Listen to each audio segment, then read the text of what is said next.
محمد وآل محمد وعجل أعوذ بالله من الشيطان اللعين الرجيم بسم الله الرحمن الرحيم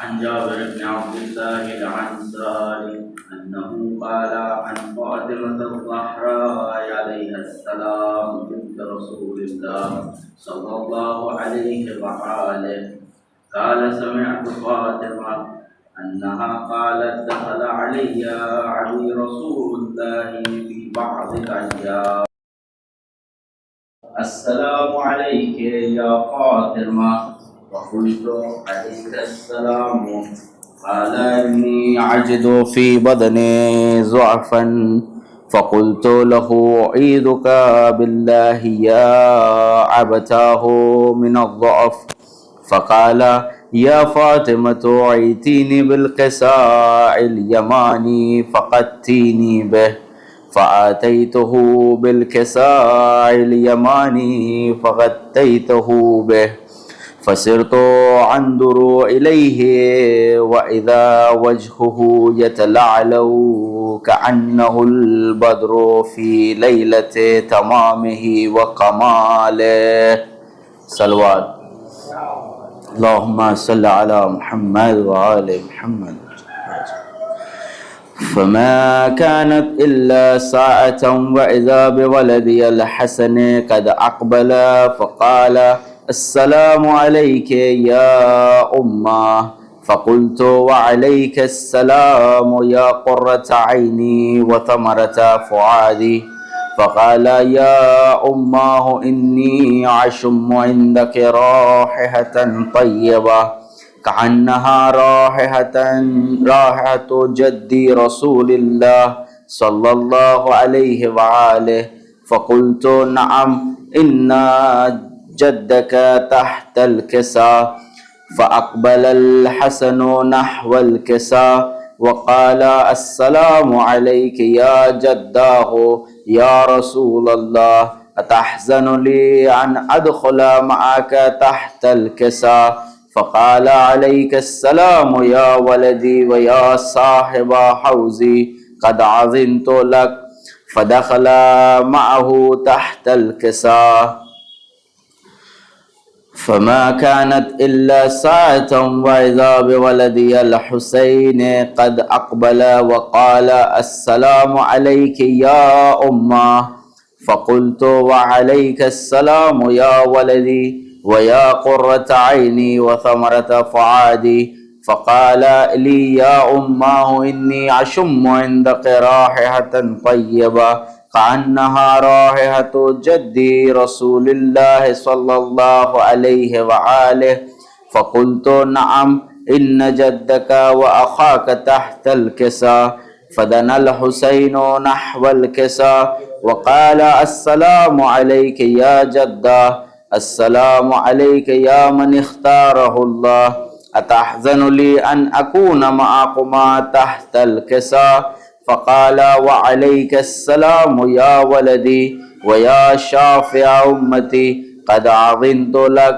فدخل معهما تحت الكساء فأقبل عند ذلك أبو الحسن علي بن أبي طالب وقال السلام عليك يا بنت رسول الله فقلت وعليك السلام يا أبا الحسن ويا أمير المؤمنين وقال يا فاطمة إني أشم عندك رائحة طيبة كأنها رائحة أخي وابن عمي رسول الله صلى الله عليه وآله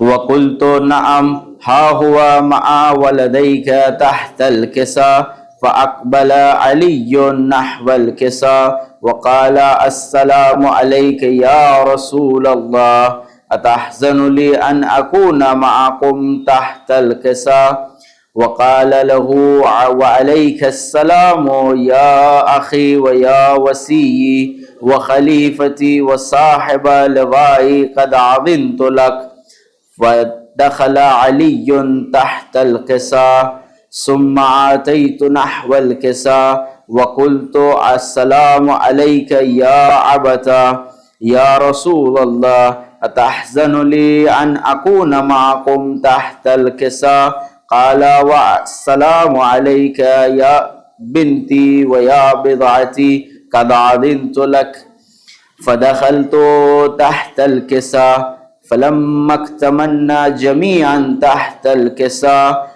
أخذ أبي رسول الله بطرف الكساء وأومع بيده اليمنى إلى السماء وقال اللهم إن هؤلاء أهل بيتي وخاصتي وحامتي لحمهم لحمي ودمهم دمي يؤلمني ما يؤلمهم ويحزنني ما يحزنهم أنا حرب لمن حاربكم وسلم لمن سالمكم وعدو لمن عاداهم ومحب لمن أحبهم إنهم مني وأنا منهم فاجعل صلواتك وبركاتك ورحمتك وغفرانك ورضوانك علي وعليهم وأذهب عنهم الرجس وطهرهم تطهيرا اللهم صل على محمد وآل محمد. فقال الله عز وجل يا ملائكتي ويا سكان السماوات إني ما خلقت السماء مبنية ولا أرضا مدحية ولا قمرا منيرا ولا شمسا مضيئة ولا فلكا يدور ولا بحرا يجري ولا فلكا يسري إلا في محبة هؤلاء الخمسة الذين هم تحت الكساء. فقال الأمين جبرائيل يا رب ومن تحت الكساء؟ فقال عز وجل هم أهل بيت النبوة ومعدن الرسالة هم فاطمة وأبوها وبعلها وبنوها. اللهم صل على محمد وآل محمد وعجل فرجهم. فقال جبرائيل يا رب أتحزن لي أن أحبط إلى الأرض لأكون معهم سادسا؟ فقال الله نعم قد أذنت لك. فحبط الأمين جبرائيل وقال السلام عليك يا رسول الله. العلي لا يقرئك السلام ويخصك بالتحية والإكرام ويقول لك وعزتي وجلالي إني ما خلقت السماء مبنية ولا أرضا مدحية ولا قمرا منيرا ولا شمسا مضيعة ولا فلكا يدور ولا بحرا يجري ولا فلكا يسري إلا لعجلكم ومحبتكم وقد أذن لي أن أدخل معكم فهل تأذن لي يا رسول الله؟ فقال رسول الله وعليك السلام يا أمين وحي الله إنه نعم قد أذنت لك. فدخل جبرائيل معنا تحت الكساء فقال لعبي إن الله قد أوحى إليكم يقول إنما يريد الله ليذهب عنكم الرجس أهل البيت ويطهركم تطهيرا. اللهم صل على محمد وعلى محمد. فقال علي لعبي يا رسول الله أخبرني ما لجلوسنا هذا تحت الكساء من الفضل عند الله. فقال النبي صلى الله عليه وآله والذي بعثني بالحق نبيا واستفاني بالرسالة نجيا ما ذكر خبرنا هذا في محفل من محافل أهل الأرض وفيه جمع من شيعتنا ومحبينا إلا ونزلت عليهم الرحمة وحفت بهم الملائكة واستغفرت لهم إلى أن يتفرقوا. فقال علي إذا والله فزنا وفاز شيعتنا ورب الكعبة. فقال النبي صلى الله عليه وآله ثانيا يا علي والذي بعثني بالحق نبيا واصطفاني بالرسالة نجيا ما ذكر خبرنا هذا في محفل من محافل أهل الأرض وفيه جمع من شيعتنا ومحبينا وفيهم محموم إلا وفرج الله حما ولا مغموم إلا وكشف الله غما ولا طالب حاجة إلا وقضى الله حاجته.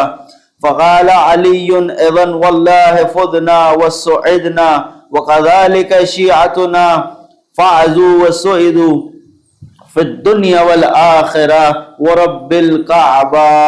صلوات.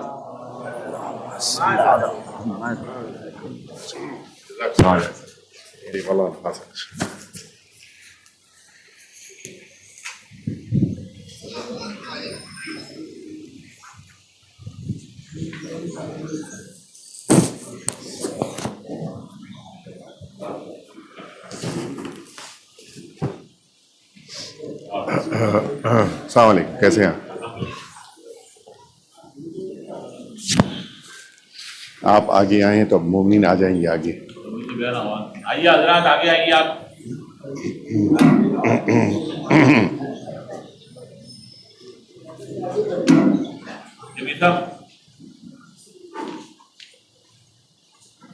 رحم اللہ من قرأ الفاتحہ.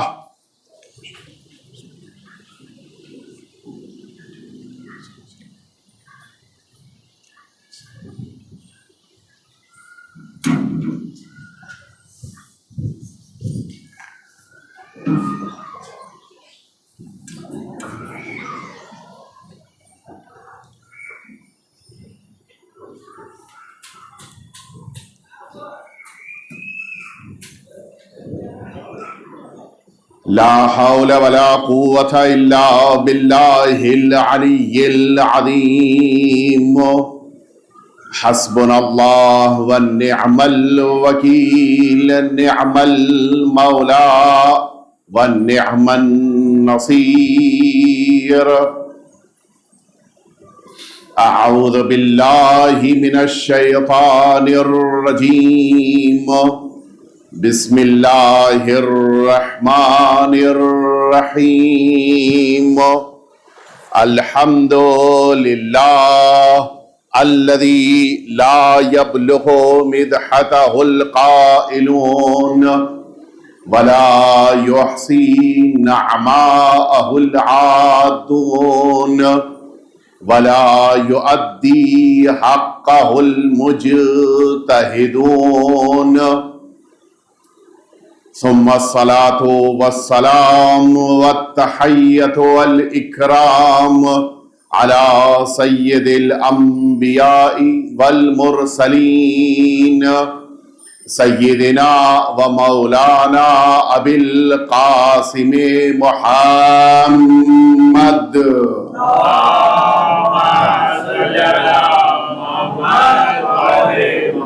صلی اللہ علیہ وعلا اہل بیتہ الاطیبین الانجبین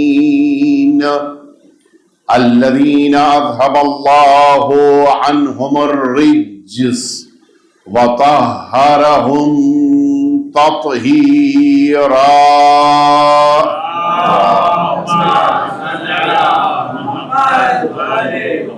لا سيما الإمام المبين بقية الله في الأرضين أرواحنا وأرواح العالمين لتراب مقدمه الفداء واللعنة الدائمة الباقية على أعدائهم أجمعين. أما بعد فقد قال الله الحكيم في كتابه المبين وهو أصدق الصادقين وقوله الحق. بسم الله الرحمن الرحيم. يا أيها الذين آمنوا كتب عليكم الصيام كما كتب على الذين من قبلكم لعلکم تتقون. صلوات.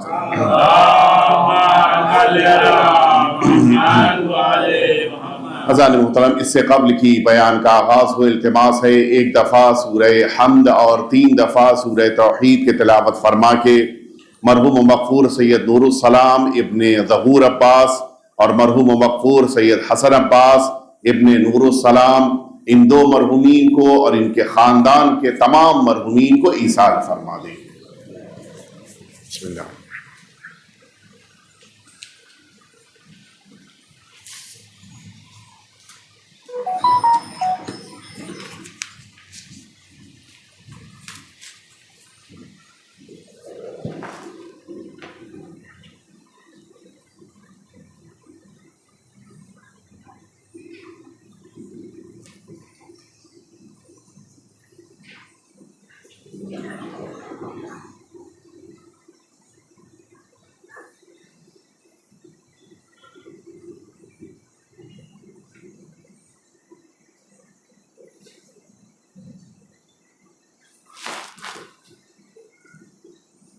حضرات محترم، آج کی یہ تاریخ ہمارے درمیان ماہ مبارک رمضان کی 11، وہ تاریخ کے جو یقیناً ہم سب کے لیے ایک ایسی تاریخ کے جس کی بنا پر مدتوں اور نہ صرف یہ کہ مدتوں بلکہ برسہ برس ہمیں یہ تاریخ یاد رہے گی اس اعتبار سے کہ ایک عظیم الشان وہ ذات کہ جس نے پوری زندگی خدمت دین خدمت اسلام میں صرف کیا اور پھر آخر میں اس درجہ شہادت پر فائز ہو کر اس دنیا کو الوداع کہا کہ جس شہادت کی تمنا نہ صرف یہ کہ وہ خود کرتے رہے بلکہ جس کی تمنا کرنے کے لیے تمام امت سے تاکید کی گئی ہے.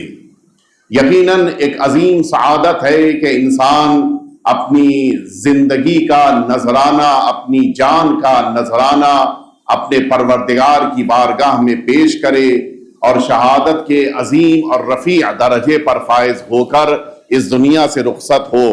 دنیا میں انسان آیا ہے، اسے ایک دن رخصت ہونا ہے، لیکن یہ بھی ایک حقیقت ہے کہ انسان اپنی زندگی کے اعمال اور اپنے آخری موقع پر دنیا سے رخصت ہونے کے انداز، ان 2 چیزوں کی بنا پر انسان یا تو لوگوں کے درمیان سے مٹ جاتا ہے، ختم ہو جاتا ہے، یا پھر انسانوں کے درمیان چلے جانے کے باوجود زندہ رہتا ہے اور باقی رہتا ہے. خوش نصیب وہی افراد ہیں کہ جو اپنی زندگیوں کو اس طرح سے گزاریں کہ جب تک باحیات رہیں تب تک لوگ ملنے کی تمنا کریں، جب دنیا سے رخصت ہو جائیں تو پھر لوگ ان کے سوگ میں بیٹھیں. سرکار امیر المؤمنین حضرت علی ابن ابی طالب علیہ السلام آپ کا وہ معرکۃ العرا جملہ کہ تقریباً جس کا مفہوم یہ کہ مولا نے فرمایا کہ اس طرح سے زندگی گزارو کہ جب تم لوگوں کے درمیان رہو تو لوگ تم سے ملنے کے مشتاق رہیں، اور جب تم مریض ہو جاؤ تو تمہاری عیادت کرنے کے لیے لوگ تمہارے پاس آئیں، اور جب تم دنیا سے رخصت ہو جاؤ تو تمہارے لیے آنکھیں نمناک ہو جائیں، غمناک ہو جائیں. یہ بہت عظیم درجہ ہوتا ہے. یہ تینوں مرحلوں میں انسان اکثر و بیشتر کامیاب نہیں ہوتا. درمیان میں رہنے کے باوجود انسان ملنا بہت سارے اوقات پسند نہیں کرتا. حتیٰ بیمار ہو جانے کے موقع پر انسان عیادت کرنے کے لیے آنے پر راضی نہیں ہوتا، اور پھر جب دنیا سے چلا جائے تو آخری خدمت یہ ہوتی ہے کہ انسان لے جا کر اسے قبرستان میں دفن کر دے اور اس کے بعد فراموش کر دیا جائے. لیکن اگر ان تینوں مرحلوں میں انسان نے اللہ کی بارگاہ میں رتبہ اور درجہ حاصل کیا ہے تو ان تینوں درجوں میں، ان تینوں مرحلوں میں انسان یقینی طور کے اوپر کامیاب ہوتا ہے اور دنیا سے سرخ روح ہو کر جاتا ہے. آج دنیا کی ساری طاقتیں یہ سمجھ رہی ہیں، یہ سوچ رہی ہیں کہ اس عظیم الشان مرجع، اس عظیم الشان آیت اللہ، اس عظیم الشان رہبر کو شہید کر دینے کے بعد شیعیت ختم ہو جائے گی، مٹ جائے گی، اور پھر نتیجہ یہ ہوگا کہ ایران کے اوپر قبضہ کرنا یا وہ تمام افراد کے جن کے دلوں میں اہل بیت اطہار کی محبت ہے انہیں اپنے قابو اور قبضے میں کرنا آسان ہو جائے گا۔ لیکن وہ یہ بھول گئے کہ یہ اہل بیت اطہار کے چاہنے والے ہیں، انہیں مٹانے کے لیے بھی انسان مدتوں کوشش کرتا ہے، خود مٹ جاتا ہے لیکن یہ قوم نہیں مٹتی ہے، خود فنا ہو جاتا ہے لیکن یہ قوم نہیں فنا ہوتی ہے۔ میں دیکھ رہا تھا بہت سے ایسے افراد ہیں کہ جن کو خوشی محسوس ہو رہی ہے، جن کو یہ مسرت محسوس ہو رہی ہے، جن کو یہ فرحت محسوس ہو رہی ہے کہ اچھا ہوا ایک آیت اللہ دنیا سے رخصت ہو گئے۔ وہ یہ بھول گئے کہ ایک آیت اللہ دنیا سے نہیں گئے ہیں، ایک نائب امام دنیا سے گیا ہے۔ یہ بہت بڑا درجہ ہے۔ ایک عام انسان کے لیے آخری درجہ امام کا نائب ہونا ہے، اس سے بڑا کوئی درجہ نہیں ہے۔ اگر کوئی شخصیت نائب امام کے درجے تک پہنچ جائے تو پھر ان سے متعلق گفتگو کرنے کے موقع پر ہمیں اپنی زبانوں پر توجہ دینی چاہیے۔ آج دنیا کی ظالم طاقتیں کوشش کر رہی ہیں کہ یہ رنگ دیا جائے کہ ایک ایسا انسان جو معاذ اللہ لوگوں کے درمیان محبوب نہیں تھا وہ چلا گیا، لوگوں کے درمیان جن کی کوئی پرسنالٹی شخصیت نہیں تھی چلی گئی۔ لیکن حقیقت یہ ہے کہ آج لوگوں کے درمیان وہ کل سے زیادہ محبوب بن چکے ہیں۔ کل تک جتنا انہیں چاہا جا رہا تھا، جتنا انہیں مانا جا رہا تھا، اس سے کہیں زیادہ آپ دیکھیں بعض غیر ہیں کہ جو اس وقت اس عظیم الشان شخصیت کے لیے وہ جملے کہہ رہی ہیں کہ جو جملے واقعی طور کے اوپر قابل غور ہیں، وہ مقام تعریف میں آ کر یہ جملے کہہ رہے ہیں کہ ایسی عظیم الشان شخصیت ہمارے درمیان سے رخصت ہوئی ہے کہ جو تاریخ میں جس کی کہیں مثال نہیں ملتی ہے۔ حقیقتاً ہمیں سمجھنا چاہیے، اپنی قدر کو پہچاننا چاہیے۔ اللہ رب العزت نے ہمیں جس عظیم الشان قوم کا حصہ اور جس عظیم الشان قوم کا جز قرار دیا ہے وہ لائق صد افتخار ہے، اور حقیقت یہ ہے کہ ہم نے شہادت کو اہل بیت اطہار سے سیکھا ہے۔ سرکار سید الشہداء کی شہادت کی بنا پر آج یہ قوم اپنے لیے شہادت کو افتخار سمجھتی ہے۔ سرکار امیر المؤمنین کی شہادت کی بنا پر آج یہ قوم اپنے لیے شہادت کو فخر کا مقام سمجھتی ہے۔ دنیا میں کسی قوم کے نزدیک شہادت کا وہ تصور نہیں ہے کہ جو تصور ان اہل بیت اطہار کے چاہنے والوں کے درمیان پایا جاتا ہے۔ وجہ یہی ہے، دنیا یہ سمجھتی ہے کہ ایک مرحلے پر جانے کے بعد ہم ختم ہو جائیں گے، ہم مٹ جائیں گے، جبکہ شہادت وہ تصور پیش کرتی ہے کہ جہاں پہ مٹنے کا تصور نہیں ہے بلکہ زندگی کا تصور ہے۔ اور اسی لیے قرآن مجید نے صاف لفظوں میں یہ بات کہی ہے کہ ان لوگوں کو ہرگز مردہ نہ سمجھنا۔ وَلَا تَحْسَبَنَّ الَّذِينَ قُتِلُوا فِي سَبِيلِ اللَّهِ أَمْوَاتًا، ہرگز انہیں مردہ نہ سمجھنا جو اس دنیا میں اللہ کی راہ میں قتل کر دیے گئے۔ یہ اللہ کی راہ میں قتل کیے جانے والے افراد بل احیاء، یہ سب کے سب زندہ ہیں۔ اور پھر اس کے بعد قرآن مجید نے اگلا جملہ بڑا قیمتی ہے، وَعِندَ رَبِّهِمْ يُرْزَقُونَ، یہ اپنے پروردگار کے نزدیک رزق پا رہے ہیں۔ آپ جانتے ہیں کہ قرآن مجید نے عام طور پر کسی بات کی تکرار نہیں کی ہے۔ جب کوئی خاص مرحلہ، جب کوئی خاص بات، جب کوئی خاص مفہوم کو پیش کرنا ہو تبھی قرآن مجید نے بات کی تکرار کی ہے۔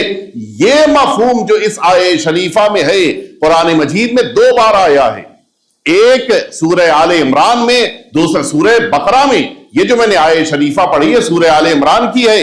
سورہ بقرہ میں ارشاد رب العزت ہو رہا ہے کہ وَلَا تَقُولُوا لِمَن يُقْتَلْ فِي سَبِيلِ اللَّهِ أَمْوَاتٌ، ہرگز نہ کہو، وہاں پر تھا ہرگز گمان نہ کرو، یہاں پر کہا کہ ہرگز نہ کہو مردہ ان افراد کو جو اللہ کی راہ میں قتل کر دیے گئے، بل احیاء، وہ زندہ ہیں، ولیکن لا تشعرون، تم نہیں جانتے، تم نہیں سمجھ پا رہے ہو۔ ہمارے وہاں تصور یہ ہے جب تک پلک جھپک رہی ہے انسان زندہ ہے، جب تک دل دھڑک رہا ہے انسان زندہ ہے، جب تک ہاتھ پیر کام کر رہے ہیں تب تک انسان زندہ نہیں۔ یہ ظاہری زندگی ہے، اصل زندگی وہ ہے کہ جو اس دنیا کے بعد شروع ہوتی ہے، اور اسی لیے وہ جو اپنی اگلی زندگی کو کامیاب کر لے جائے اور اللہ کی راہ میں اپنے کو شہادت کے درجے پر فائز کر لے جائے، اس سے بڑا کوئی درجہ نہیں ہے۔ ماہ مبارک رمضان میں انسان اللہ کا مہمان ہوتا ہے۔ اس عظیم الشان مہینے میں انسان ایک ایک لمحہ اللہ کا مہمان ہے۔ ہم آپ سب اللہ کے مہمان ہیں، اور اب انہی مہمانوں کے درمیان کوئی ایسا ہو کہ جو شہادت کا درجہ پا کر اللہ کی بارگاہ میں مزید مہمانی حاصل کر لے تو اس کا کیا شرف ہوگا۔ ہم آپ تو سمجھ بھی نہیں سکتے کہ اللہ نے کیا درجہ دیا، اور اسی بنا پہ ظاہر ہے کہ ہمارے لیے سیرت اہل بیت اطہار سے بہتر کوئی سیرت نہیں ہے۔ اسی لیے جس موقع پر اسی مسجد پیغمبر میں حضور ختمی مرتبہ حضرت محمد مصطفیٰ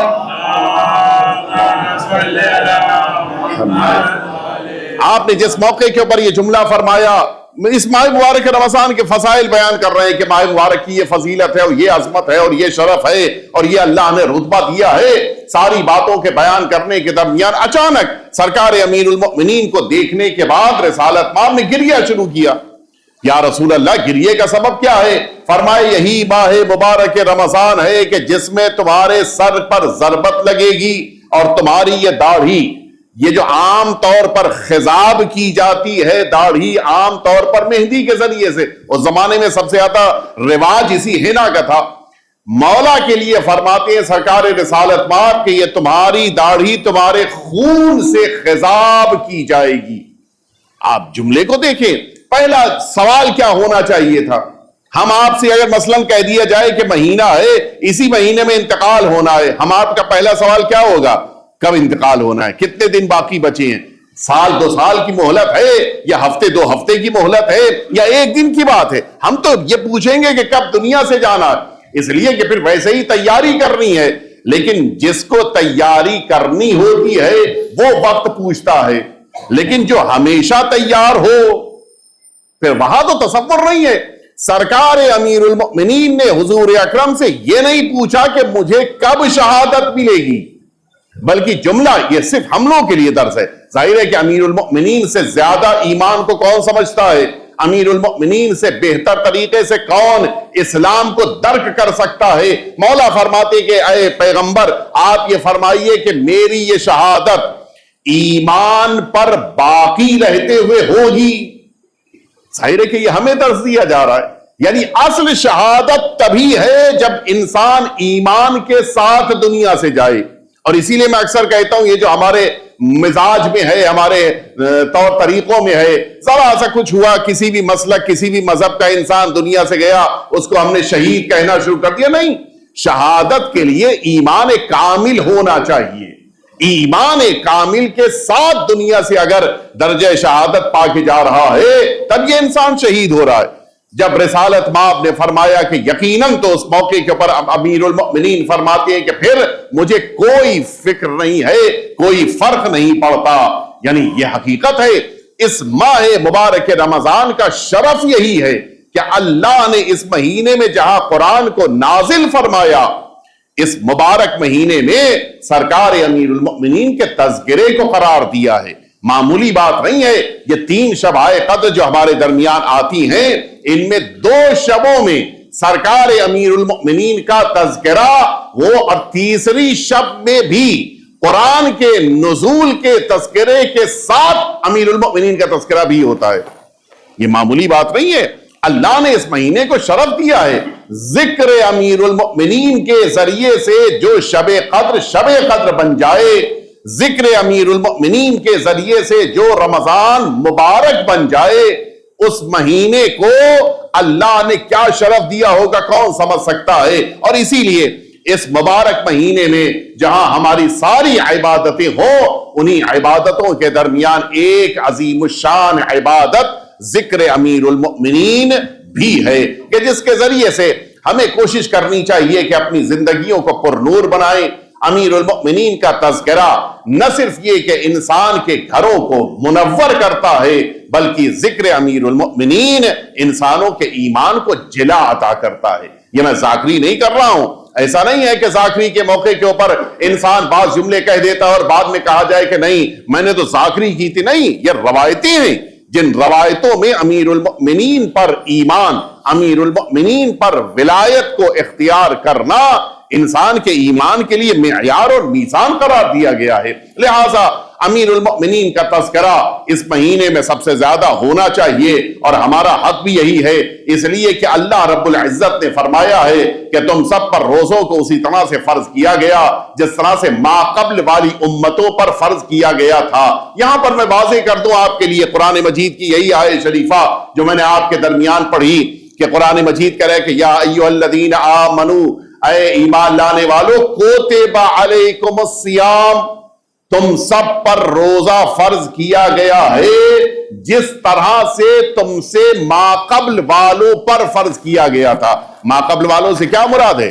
کیا ما قبل میں آنے والے یہودیوں پہ فرض کیا گیا تھا؟ کیا ما قبل میں آنے والے عیسائیوں پہ فرض کیا گیا تھا؟ کیا ما قبل میں آنے والی بقیہ امتوں پہ فرض کی؟ نہیں، اللہ رب العزت نے ماہ مبارک رمضان کے روزوں کو صرف اپنے اولیاء پر فرض کیا تھا. یہ بہت بڑی بات ہے. صرف انبیاء کرام اور اولیاء عظام پر اللہ نے روزہ فرض کیا تھا، بقیہ لوگوں پہ، عام لوگوں پہ فرض نہیں تھا. یہ شرف اس امت کو ملا ہے. ایک دسترخوان اگر سجائے جس دسترخوان پر انبیاء بیٹھے ہوں، اولیاء بیٹھے ہوں، بزرگ شخصیتیں بیٹھی ہوں، اور اسی دسترخوان پہ لا کر اس گنہگار انسان کو بھی بٹھا دیا جائے تو اس سے بڑا کیا شرف ہو سکتا ہے؟ اللہ نے جس دسترخوان پر معصوم انبیاء کو بٹھایا اسی دسترخوان ماہ مبارک رمضان پر انعام، لیکن ایک شرط کے ساتھ. قرآن مجید کی اس آیت شریفہ نے خطاب ان لوگوں کو نہیں کیا ہے جو اسلام لائے ہیں. یا ایھا الذین اسلموا نہیں کہا ہے، بلکہ یا ایھا الذین آمنوا کہا ہے. اے ایمان لانے والو، تم پر روزہ فرض کیا گیا ہے. آپ نے توجہ فرمائی، اب زیادہ وضاحت کی ضرورت نہیں ہے. بقیہ بھی مسلمان ہوتے ہوئے روزہ رکھتے ہیں اور مؤمن بھی روزہ رکھتا ہے، لیکن فرق یہی ہے بقیہ روزہ وہ رکھتے ہیں کہ جو ان پر فرض نہیں ہے. اللہ نے مومنوں پہ فرض کیا ہے. یعنی مجھے جملہ کہنے دیجئے، اگر ایمان کے ساتھ رکھا جائے تو روزہ ہے، اور اگر ایمان کے بغیر رکھا جائے تو پھر یہ بھوک پیاس ہے، روزہ نہیں کہلاتا ہے. ایک دفعہ مل جل کے صلوات بھیج دیں آپ حضرات. اور میں جس بات کی طرف متوجہ کرانا چاہ رہا تھا، اللہ رب العزت نے روزے کا مقصد بھی واضح کر دیا ہے. روزے کا مقصد ہماری نگاہ میں کیا ہے؟ ہم یہ سوچتے ہیں کہ اگر روزہ رکھا تو کبھی کبھی کہا گیا اللہ کا کیا فائدہ ہے، اور اگر ہم نے نہیں رکھا تو کون سا آسمان زمین پہ آ جائے گا. یہ ہمارے ذہنوں میں تصور ہے، اور اسی بنا پہ بہت سارے اوقات ہم روزہ چھوڑ بھی دیتے ہیں. کیوں؟ کون سا اللہ کا فائدہ ہے کہ روزہ رکھ لیا، کون سا اللہ کا نقصان ہے کہ روزہ چھوڑ دیا. جبکہ اللہ رب العزت نے روزے کا فائدہ اپنی ذات کے لیے نہیں رکھا ہے، روزے کا فائدہ روزہ رکھنے والوں کے لیے رکھا ہے. یہ عجیب ہے. دنیا کے طریقہ کار کے بالکل برعکس. میں آپ سے کہوں 100 روپے مجھے دے دیجئے، آپ کا نقصان ہے، میرا فائدہ. 100 روپے آپ کی جیب سے نکل گئے، میری جیب میں آ گئے، میرا فائدہ ہو گیا، آپ کا نقصان ہو گیا. میں نے مثال کے طور پہ کہا کہ آپ بازار جا کے سامان خرید دیجئے. آپ بازار تک گئے، آپ کی انرجی ویسٹ ہوئی، سامان لے کر واپس پلٹے، میرا فائدہ ہو گیا. دنیا کا طریقہ کار یہ ہے، سامنے والے سے کوئی کام لیا جاتا ہے تو سامنے والے کے وہاں کچھ کم ہو جاتا ہے، جو کام لیتا ہے اس کا فائدہ ہو جاتا ہے. اللہ رب العزت نے بندوں پر روزہ فرض کیا، ایک ذرہ برابر بھی فائدہ اللہ کا نہیں ہے، ذرا بھی فائدہ اللہ کا نہیں ہے. وہ بھی ہم جیسے انسانوں کا روزہ. ہم جیسوں کے روزے کی کیا وقت ہے جو اللہ کو فائدہ پہنچائیں گے. اللہ نے صاف طور پہ واضح کر دیا ہے یہ روزے کا فائدہ اللہ کو نہیں ہے، ان روزوں کا فائدہ ملائکہ کو نہیں ہے، ان روزوں کا فائدہ کسی اور کو نہیں ہے، خود تمہیں ملنا ہے. وہ فائدہ کیا ہے؟ قرآن مجید کہہ رہا ہے کہ یا ایھا الذین آمنوا کتب علیکم الصیام کما کتب علی الذین من قبلکم. اس کے بعد اس کا ریزن لعلکم تتقون، تاکہ روزہ رکھ کر تم شاید متقی بن جاؤ. غور فرمایا آپ نے؟ یعنی اس کے معنی ہے کہ روزے کا مقصد یہ ہے کہ انسان متقی بن جائے.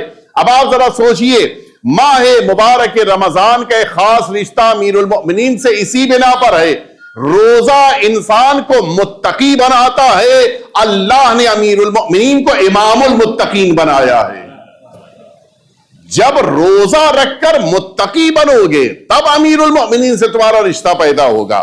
ورنہ یوں نہیں ہے کہ امت نے جس نے چاہا روزہ رکھ لیا، سحری کا وقت گزر جانے کے بعد بھی سحری چل رہی ہے، افطار کا وقت آنے سے پہلے بھی افطار ہو گیا اور کام روزے سے. کون سا روزہ ہے؟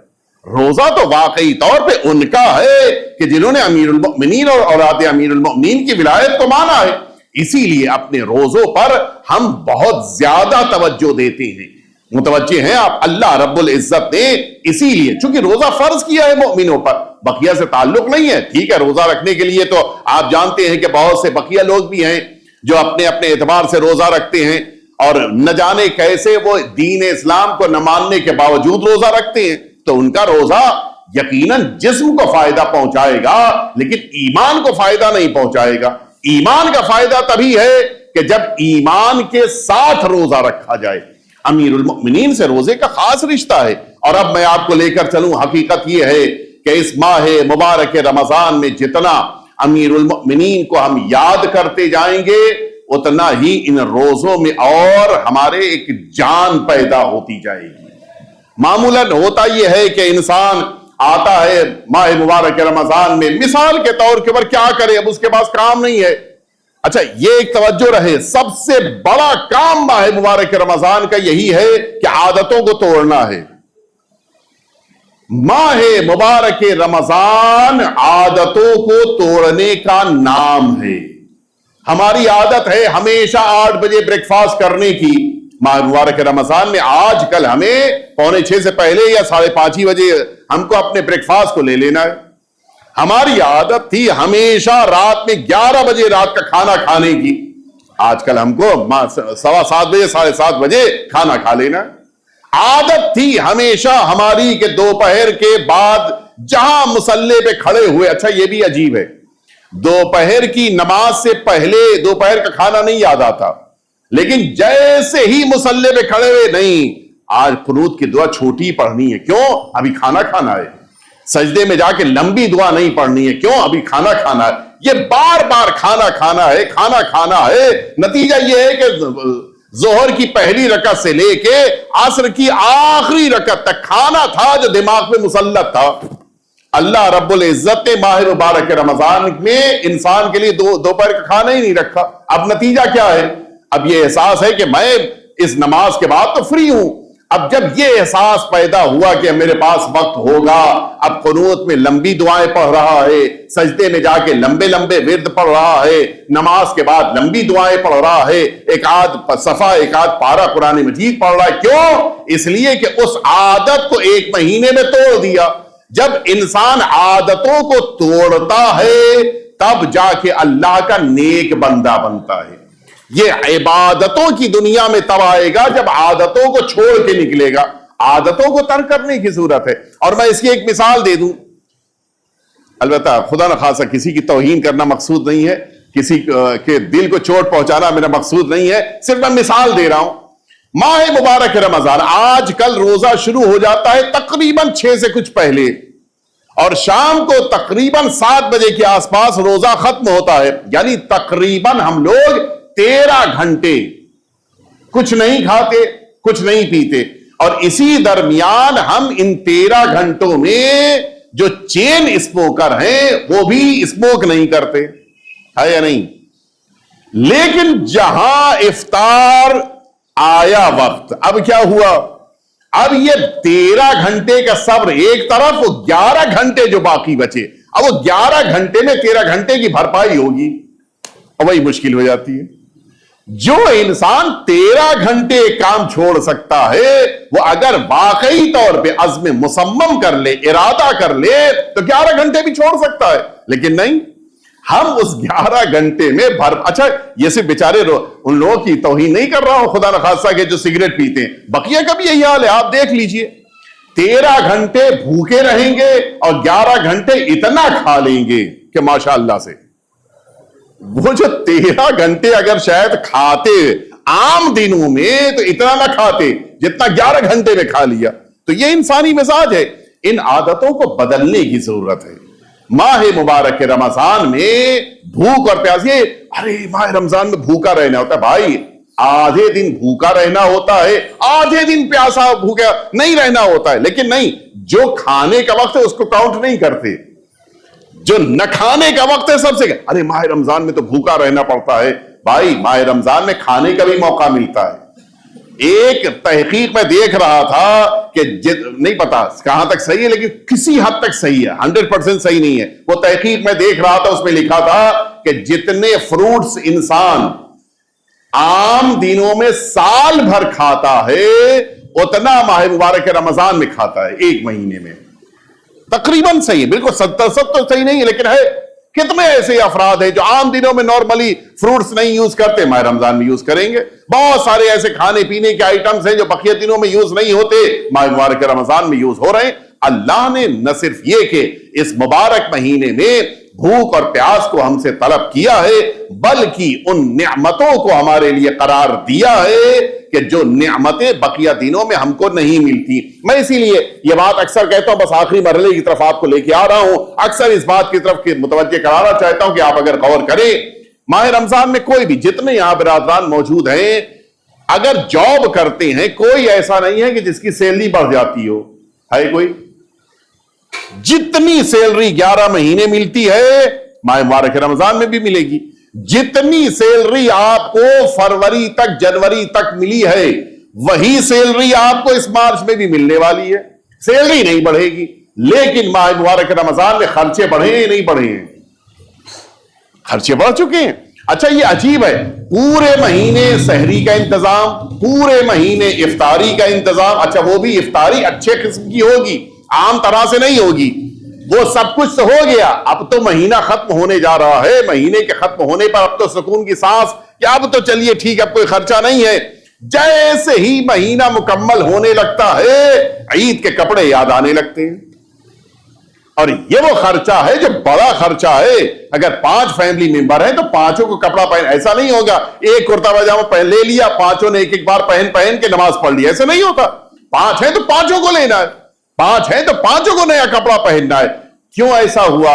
اللہ رب العزت نے ماہ مبارک رمضان میں تنخواہ نہیں بڑھائی لیکن ماہ مبارک رمضان میں اسی تنخواہ میں اتنی برکت عطا کر دی ہے، خرچہ کرتے جاؤ لیکن پیسہ کم نہیں ہونے دوں گا. ایک دفعہ مل جل کے صلوات بھیج دیں آپ حضرات.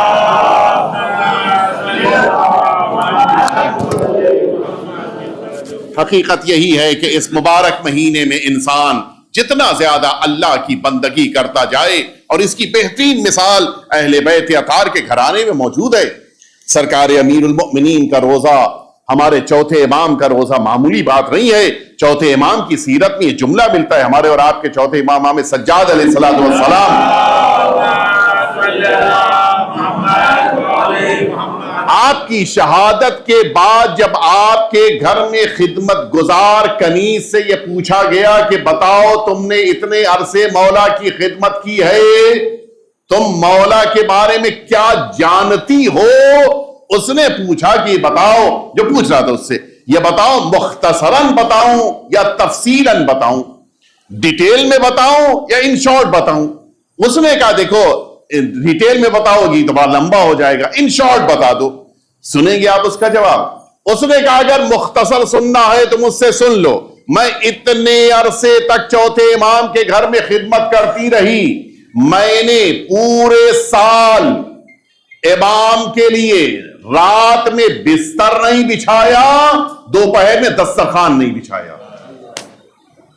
عجیب ہے، رات نمازوں میں گزری ہے اور پورے دن روزہ رکھا ہے، سوائے سال کے وہ دن کہ جن تاریخوں میں روزہ حرام ہے مولا نے کبھی روزہ ترک نہیں کیا. یہ سیرت ہے معصومین کی. اس سے پتہ، اچھا ایسا بھی نہیں ہے کہ انسان عذر کر لے کہ آج ہم روزے سے ہیں فلاں کام نہیں کریں گے، آج ہم روزے سے ہیں فلاں مشکل ہے آسان کرنے کے لیے ہم نہیں جائیں گے. نہیں، سارے امت کے کام بھی ہو رہے ہیں اور روزہ بھی ہے. یہ اصل سیرت سرکار امیر المؤمنین کی سیرت میں بھی یہی ہے. نہ جانے کتنے ایسے موقع آئے ہیں کہ جن موقعوں پر امیر المؤمنین کے سامنے دوپہر میں غذا رکھی گئی، پتہ یہ چلا کہ مولا غذا تناول نہیں فرما رہے ہیں۔ البتہ وہ درجات ہیں، وہ رتبے ہیں کہ جن رتبوں کو ہم آپ نہیں سمجھ سکتے۔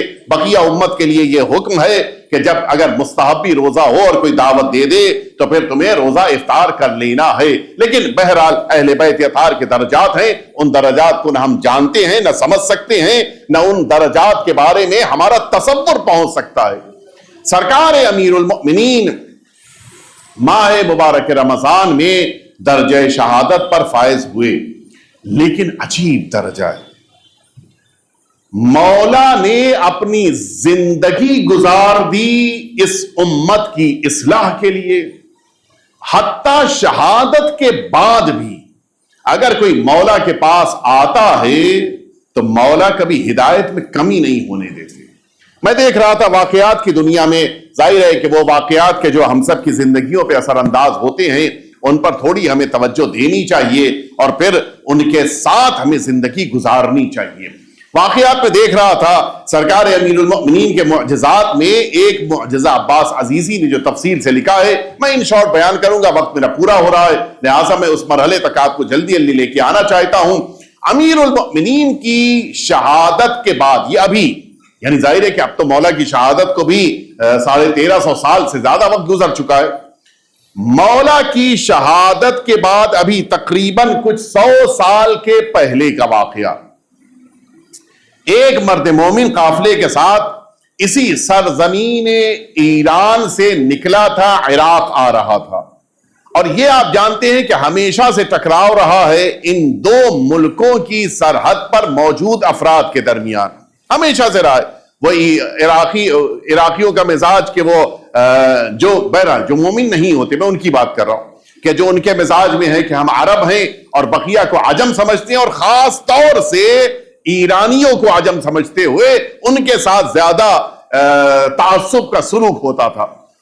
یہ جس موقع کے اوپر بارڈر کے اوپر پہنچا، یہ سیکیورٹی والے، اس زمانے میں سیکیورٹی ہمیشہ سے رہی ہے، یہ بارڈر کے اوپر سیکیورٹی والے چیکنگ کر رہے تھے اور اس ایرانی زائر کو خوب ستایا۔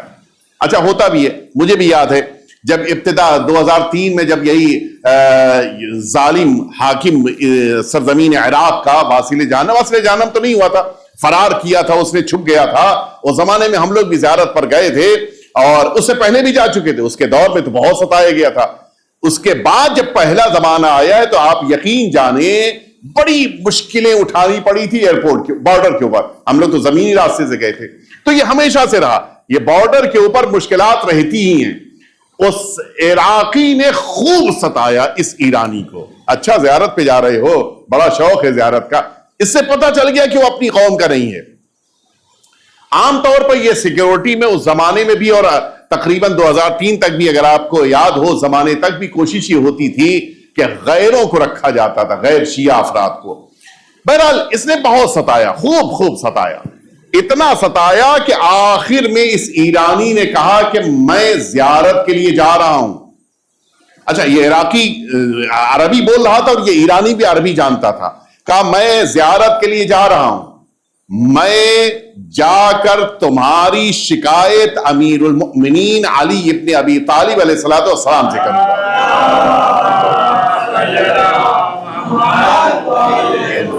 یہ سوچ کر کہ یہ بہرحال غیر شیعہ ہونے کے باوجود امیر المؤمنین کو تو مانتا ہے، امیر المؤمنین کو تو بہرحال ان کو ماننا ہی ماننا ہے چوتھا، تو بہرحال اتنا تو اس کے وہاں قدر ہوگی۔ اس نے کہا ٹھیک ہے، جا کے شکایت کر دینا، تم جا کر شکایت کر دینا، دیکھتے ہیں کیا ہوتا ہے۔ خیر اب تو ظاہر ہے کہ اور غصہ بڑھ گیا اس ایرانی کا کہ اب تو واقعاً جا کے میں شکایت کروں گا۔ پہنچا نجف اشرف، جس موقع پر پہلے ان لوگ کو نجف جانا تھا، پھر کربلا آنا تھا، نجف اشرف جس موقع پر پہنچا، بقیہ مسافرین تو مسافر خانے جا رہے تھے، یہ سامان اپنے ساتھیوں کو دے کر کہا میں مسافر خانے نہیں جاؤں گا، میرا دل بہت ٹوٹا ہوا ہے، بہت بری طرح سے زخمی ہوں میں سیدھے امیر المؤمنین کی بارگاہ میں جاؤں گا۔ اور سیدھے مولا کی بارگاہ میں زری تک پہنچ کر اس نے کہا کہ مولا بڑی مصیبتوں کے ساتھ آیا ہوں، اور جب میں زائر ہو کر ایک غیر کی شکایت آپ سے کر رہا ہوں تو پھر آپ کو اس زائر کا خیال کرتے ہوئے اس غیر شیعہ سے انتقام لینا ہوگا. مجھے بہت ستایا ہے اس نے. مولا مجھے سکون نہیں ملے گا جب تک آپ اسے سزا نہیں دیں گے. شکوا کر رہا ہے, شکایت کر رہا ہے, مولا سے کہہ رہا ہے, وہ واپس آنے میں تیار نہیں ہے. بہرحال بقیہ ساتھی بھی اپنے سامانوں کو رکھ کر فریش ہو کر آ چکے تھے. انہوں نے بھی اس کو سمجھایا کہ نہیں چلو پہلے چل کے تیار ہو جاؤ, فریش ہو جاؤ, اس کے بعد آ کے زیارت کرو. پھر گیا, واپس آیا, پھر لگا ہے زیارت کر رہا ہے اور زری سے چپٹا ہوا ہے. اور بس یہی کہ مولا آپ کو میری شکایت کو سننا ہی ہوگا. تعجب. رات میں خواب میں سرکار امیر المؤمنین کو دیکھا. مولا تشریف لائے. فرماتے یہ کیوں اتنے پریشان ہو؟ کہ مولا اس نے میری توہین کی ہے, بہت ستایا ہے اس نے مجھے. مولا نے فرمایا کہ کیا میرے لیے ایک چھوٹا سا کام کر سکتے ہو؟ مولا فرمایا آپ کے لیے؟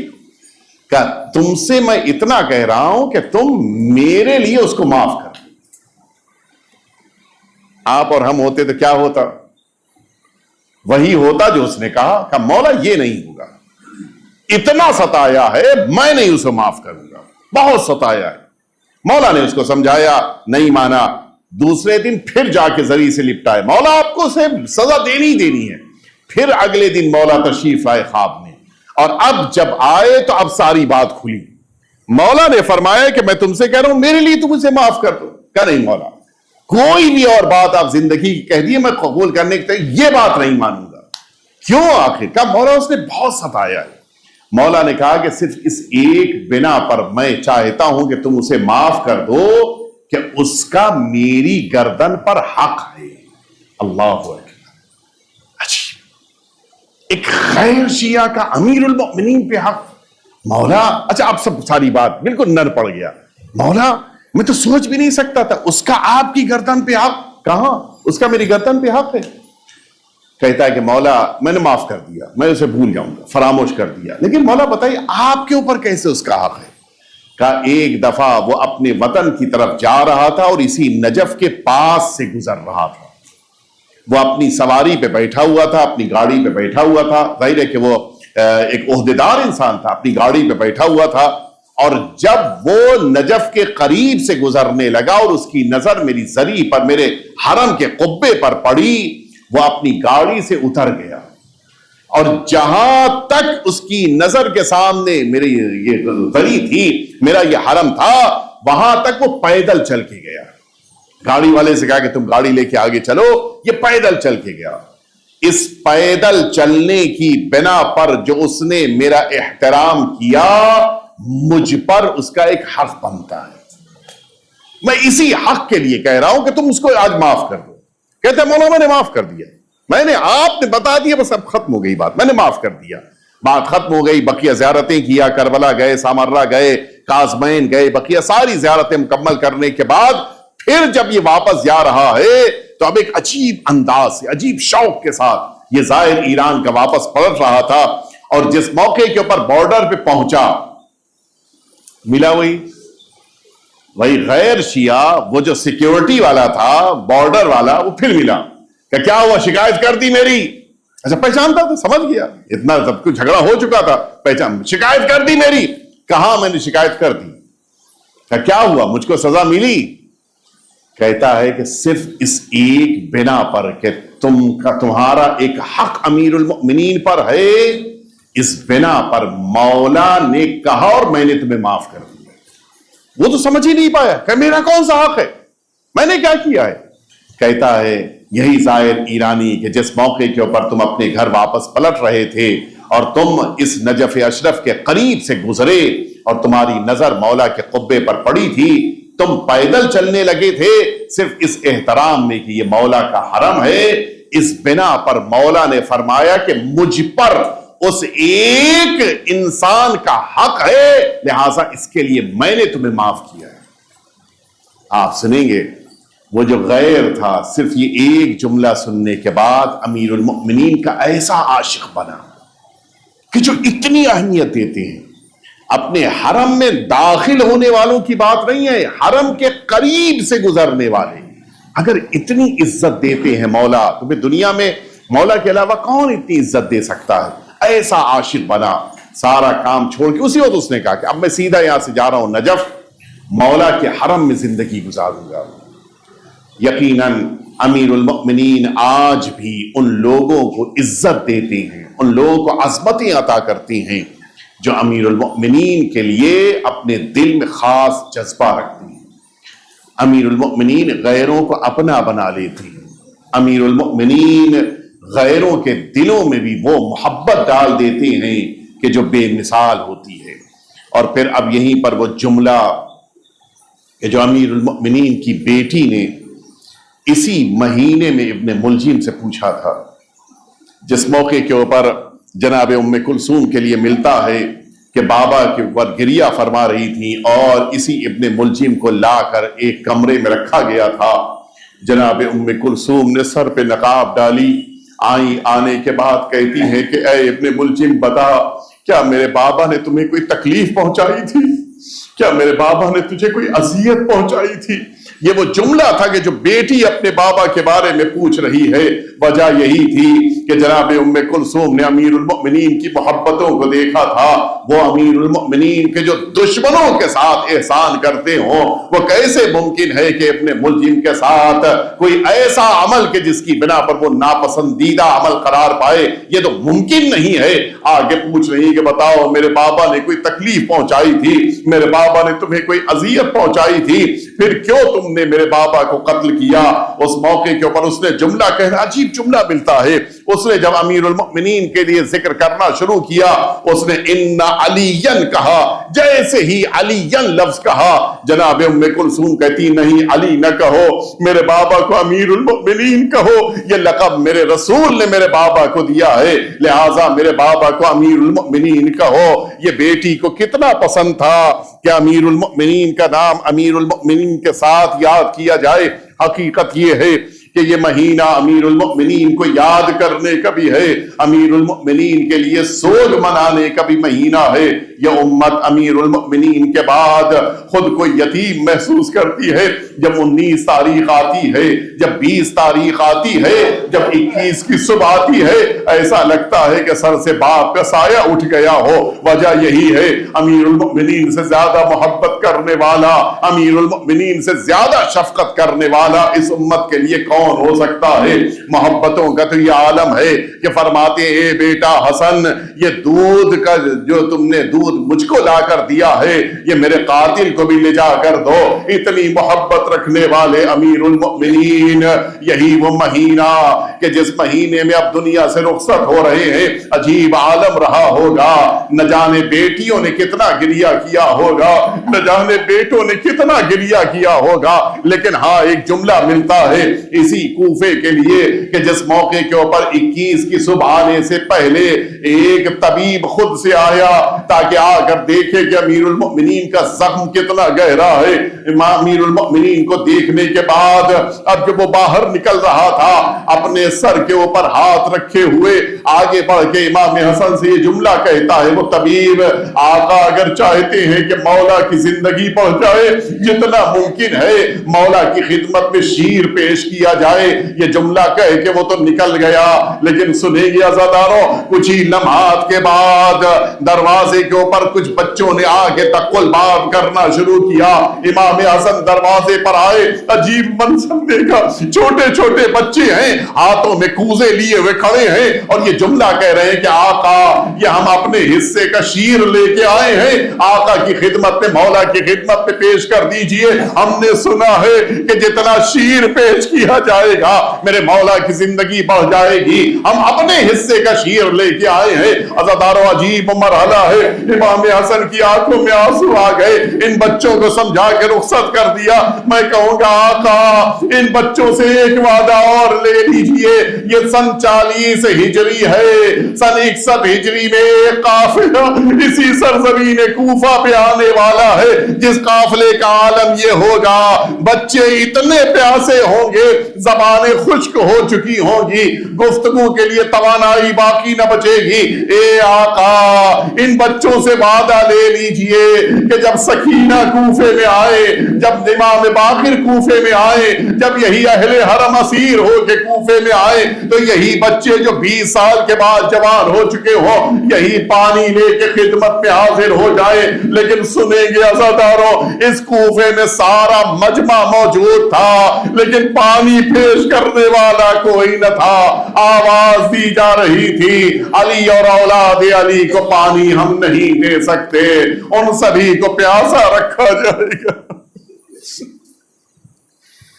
ألا لعنة الله على القوم الظالمين وسيعلم الذين ظلموا أي منقلب ينقلبون إلهي بحق الزهراء وأبيها وبعلها وبنيها والسر المستودع فيها أن تصلي على محمد وآل محمد۔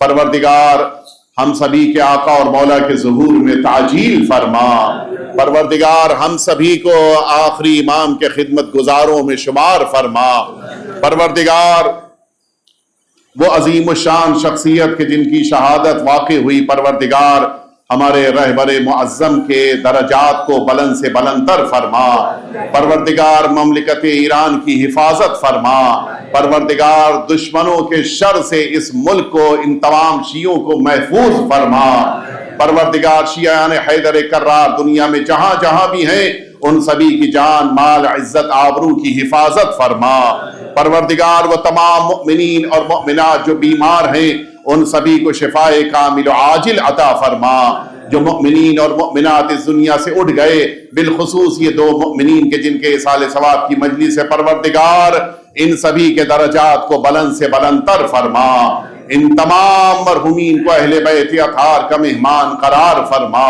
پروردگار ہم سبھی کو اپنے مرحومین کو یاد رکھنے اور ایصال ثواب کرنے کی توفیق عنایت فرما۔ ربنا تقبل منا انک انت السمیع العلیم۔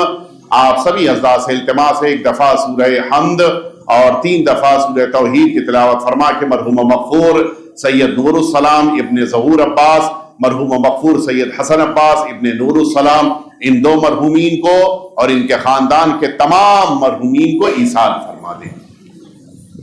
بسم اللہ الرحمن الرحیم۔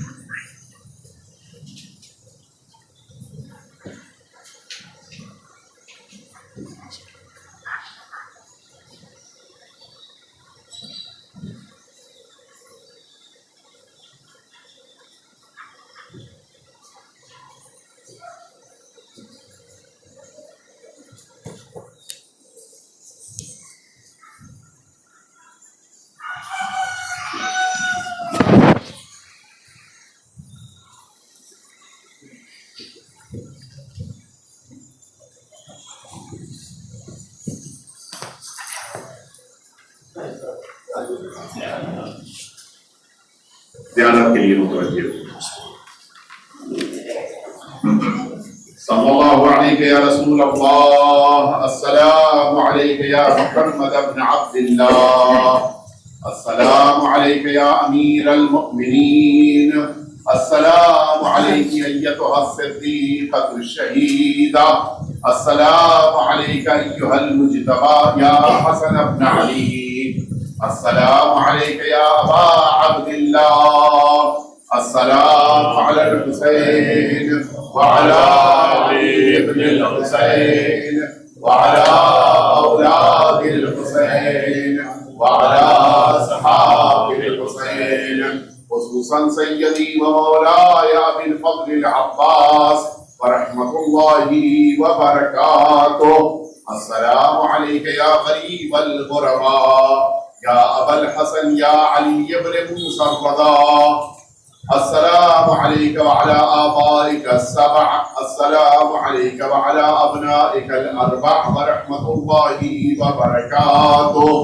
صلی اللہ علیک یا صاحب العصر والزمان، سیدی الامان الامان الامان، السلام علیک یا خلیفۃ الرحمن، عجل اللہ تعالی فرجک وسهل اللہ تعالی مخرجک وظہورک ورحمۃ اللہ وبرکاتہ.